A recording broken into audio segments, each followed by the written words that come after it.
rushes me to the hospital. It wasn't a pretty thing. Everybody was freaking out. I'm feeling like I'm dying, walk around like a zombie and stuff.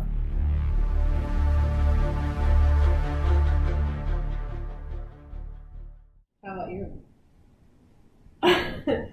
Well, mine wasn't as exciting as that. My worst trip ever. I went to Jamaica. So, I went to Jamaica a lot. We're Caribbean. My family's from Jamaica. I used to spend all my holidays down there, my summers, like 3 months at a time, my Christmas, my Easter. Yeah, definitely Easter. Heroes Weekend. Champs. That's Easter. But yeah, just all my holidays I used to spend down there. So one year I went down for my Christmas break into New Year's, and I was supposed to leave a few days before my birthday. So probably my first party there. When I say party, I go down there and I party. Like, I party. I have no responsibilities. I'm out of school. Things are good. So first party, was great. It was bomb. And then I come home and I'm not really feeling well. But I'm kind of just like, okay, maybe I drank too much. Like, I don't really know what's happening. Let me just try and sleep it off. So I think that was like the 24th of December. The next day, the Christmas day, I was up and about for Christmas, but I still really wasn't feeling well. Like, I was feeling run down, and I didn't really know what was going on, but got to get through Christmas. And there was a party that night as well. I think I had bought a ticket for it as well, and I ended up, like, my money went to waste, I think, because I just wasn't feeling well. I was like, okay, there's no way that I can go to this party. The next day comes, Boxing Day, 26th of December, and I am just out of it. I have a high fever. I feel like I'm dying at this point. So everyone, obviously is concerned. My aunt rushes me to the hospital. And I get to the hospital and they start, taking all kinds of tests on me. And, my luck would have it, the best trip, really worst trip, I caught swine flu from somebody on the damn plane. Somebody on that damn plane owes me my entire vacation back. Hello. Y'all need to stop going on planes or going anywhere when you're sick. Like, stay your ass at home. Stop trying to get other people sick. Like, that was the worst experience of my life, but it did not stop there. I had swine flu after they did all the swabs, and I'm feeling like I'm dying, walk around like a zombie and stuff. They obviously kept me in the hospital, and because they had to give me, all the vaccines or whatever they were giving me at that point. At that point, I didn't even know what the hell was happening to me. I was just out of it. And then it just kept getting worse as I was in the hospital. And at first, we didn't really know why. And then it came back that I have not only swine flu, I have pneumonia too.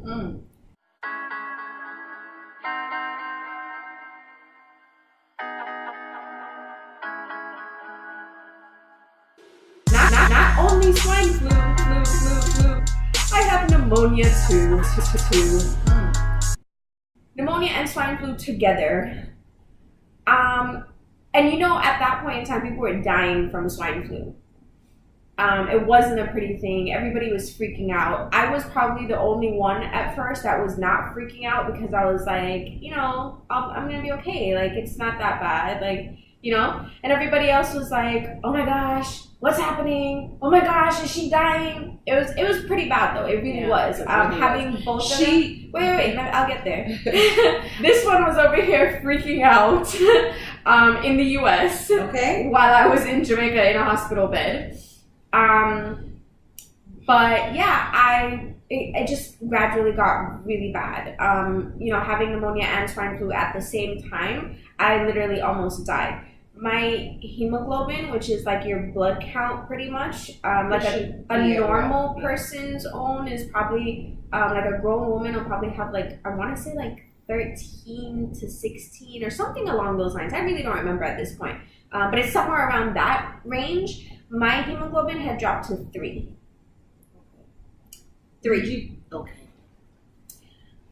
When you get to like, I want to say maybe like 8, the doctors will start being like, oh my gosh, she needs blood, she needs blood. That's a normal person. Mine was at 3. I was literally a zombie in the bed. Like, I didn't know what was happening. I was so out of it, it wasn't funny. And so now becomes the big search to get Jeanelle blood. Because in Jamaica, you know, things aren't like they are in the US. Blood is, you know, kind of abundant, I would say, compared to Jamaica. Jamaica blood banks, and especially because it was a holiday, Boxing Day, the day after Christmas, blood banks were closed, first of all. Like, that's how it works in third world countries. In Jamaica, blood banks were closed. So they couldn't get me blood, first of all. So they had to start, all my family started BBMing at the time. Yeah, BBM was a thing back then. BBMing everybody they knew, like broadcast messaging. We need blood for Jeanelle, donate at the hospital, XYZ. Like, it was a huge thing. I know it was like a big thing, but I was entirely mortified, entirely embarrassed after it happened, because when I realized everybody on the island pretty much knew that I was sick and, you know, got the broadcast message that I was about to die, I was like, oh my God, everybody knows my business. Everybody knows I was sick. Everybody knows I came down here and almost died. My father was ready to, you know, take out a loan, deadass, so that he could fly me back up to the United States because they couldn't find blood for me and I really wasn't doing well at all. Thankfully, I had a best friend at the time. She's still a friend, but you know, at the time she was my best friend, and her sister worked at the hospital, and she ran into her sister while she was visiting me. And her sister was able to, I don't know, come through with some kind of hookup. I really don't know how it happened up to this point. Yeah, God, just God. And they found blood for me, thankfully. So they get the bags of blood. I think it was 2 bags that they found, if I'm not mistaken. Or maybe it was 1. I don't really, no, it was 2. It was 2 bags of blood that they found for me. And so they hooked me up to the blood. And it's a holiday weekend, like I said. It's, you know, Boxing Day. There's literally absolutely one nurse on the entire floor. And so she hooks me up to the blood. Mind you, I don't know, I mean, anyone who's ever gotten blood, you have to watch it constantly, first of all, and make sure that, you know, the patient is not having a reaction to it, you know, nothing bad is going on. You know, you have to watch it. You have to monitor it, especially for the first hour. She put the blood on, and because there were so many people, you know, in the hospital and she was only one person, she didn't come back for a while. They didn't realize that the first bag of blood that they put on wasn't actually going into the IV, because my IV was positional. So I guess my arm was in a weird position and it had stopped the flow. So the blood was just hanging there and I wasn't getting anything for a while. It was a few hours until they realized it. And by that time, like, the blood's gone. It's spoiled. Hospitals down there, well, most hospitals, I mean, not to say all, but most hospitals down there are not air conditioned. So it's not like you can leave it out and it's kind of cool. It wasn't like that. So they ended up having to start another bag on me when they finally realized it. In between all of this madness and mayhem, you know, by the time, you know, they realized all this, my mom flew down and, you know, she was there and she started getting stuff done because she's in the medical field. And in between everything, my head is turned towards the wall and the door is on that side to my room. And like I said, I was like a zombie. I was out of it. But I heard somebody come into my room and I was like half asleep or, you know, barely conscious at that point. And somebody comes into my room and I hear it, but I'm assuming that it's one of the nurses. So I didn't even turn around. Like, I didn't have the energy to turn around even if I wanted to. And then all of a sudden I hear like something bang, and then I turn around finally, and there's nobody in the room, and I realized that my phone that was on the charger next to my bed on that side of me is gone. In the middle of me almost dying, somebody decided that they needed my BlackBerry. Hello. Life. In Jamaica. Life in Jamaica. I can laugh about it now, but I mean, you really walked into somebody's hospital room and stole their phone and then just dipped? Like, You don't need this. really? You got blood, girl. Give me this baby. Yeah, so I lost my BBM, my cell phone. It was gone. I had to buy a new phone when I got back up to the United States. But it was just a crazy time. That was the worst trip ever. You know, obviously, like I said, I got blood eventually and I started doing better. They discharged me, I think, the second or third day of January. I was finally out of the hospital. Thank God that I survived that. Thank God for, you know, my best friend at the time, her sister. I mean, all of my family, all of my best friends at the time. Everybody had my back. Everybody was really worried. I mean, I heard later on that people who didn't even like me went to the hospital to donate blood. And I mean, you guys know who you are, so shout out to you guys. And even if we don't like each other, even if you don't like me, I mean, I don't dislike anybody, honest to God. Like, if you have a problem with me, then that's cool. But, you know, thank you. Yes. Regardless of whatever we have or had, or, you know, whatever it is in your heart and in your mind, thank you, everybody who went and donated blood and, you know, tried to save my life. No, you did save her life. Yeah.